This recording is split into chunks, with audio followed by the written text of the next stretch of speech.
বললেন কেন? আপনি একজন মুরব্বী মানুষ, এটা কি প্রস্রাব করার জায়গা? না না, এটা কি প্রস্রাব করার জায়গা? কেন করলেন এখানে?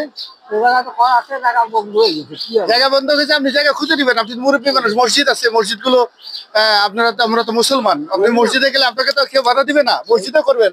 আপনি এসেই একেবারে আদালতে একটা প্রস্তাব করে দিলেন। আমি আসলে আমার কাছে খুবই খারাপ লাগে। আপনি মুরব্বী মানুষ, আপনি তো এমন না যে আপনি রোগী। আপনি রোগীও না।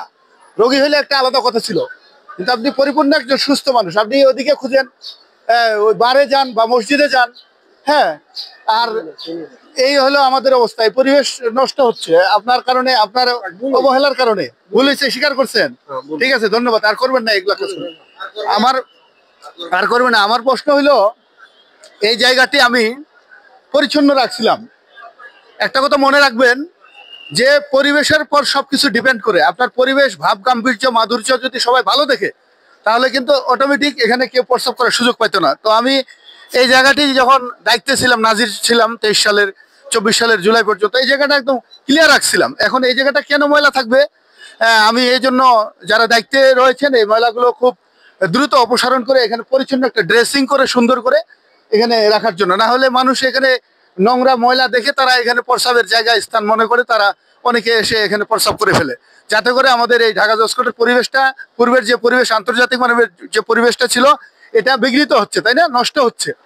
হ্যাঁ, আমি আশা করব এই বিষয়গুলো, পরিবেশ কোনো রকমের নষ্ট হতে দেওয়া যাবে না। ঢাকা জজকোর্টের পরিবেশ আমি অনেক কষ্টের বিনিময়ে, বিজ্ঞ আইনজীবীদের, অসংখ্য বিজ্ঞ আইনজীবীদের সাপোর্টে, সমর্থনে, আমাদের মাননীয় বিচারকবৃন্দ, অনেক শুভাকাঙ্ক্ষী স্টাফ, হ্যাঁ, পুলিশ, হ্যাঁ, প্রশাসন, যেটাই বলেন, আরবি ভিডিআর, সবারই সহযোগিতা আমি এই ঢাকা জজকোর্টে একটা সুন্দর পরিবেশ নিয়ে আসছিলাম।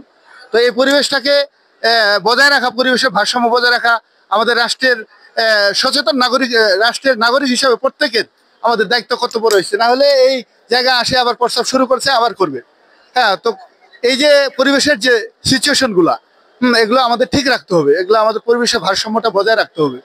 আমি সকলকে এই বিষয়ে, পরিবেশ বিষয়ে সচেতন থাকার জন্য, এবং কোর্ট কাছারিতে প্রকাশ্যে ধূমপান থেকে বিরত থাকা সহ, ময়লা আবর্জনা নির্ধারিত ডাস্টবিনে ফেলার জন্য, এবং যেখানে সেখানে যত্রতত্র প্রস্রাব পায়খানা না করার জন্য আমি সকলকে সবিনয় অনুরোধ করছি। কারণ এই জায়গাটা যদি আজকে একজন প্রস্রাব করলো, কালকে এর দেখা থেকে আরেকজন করবে, তাই না?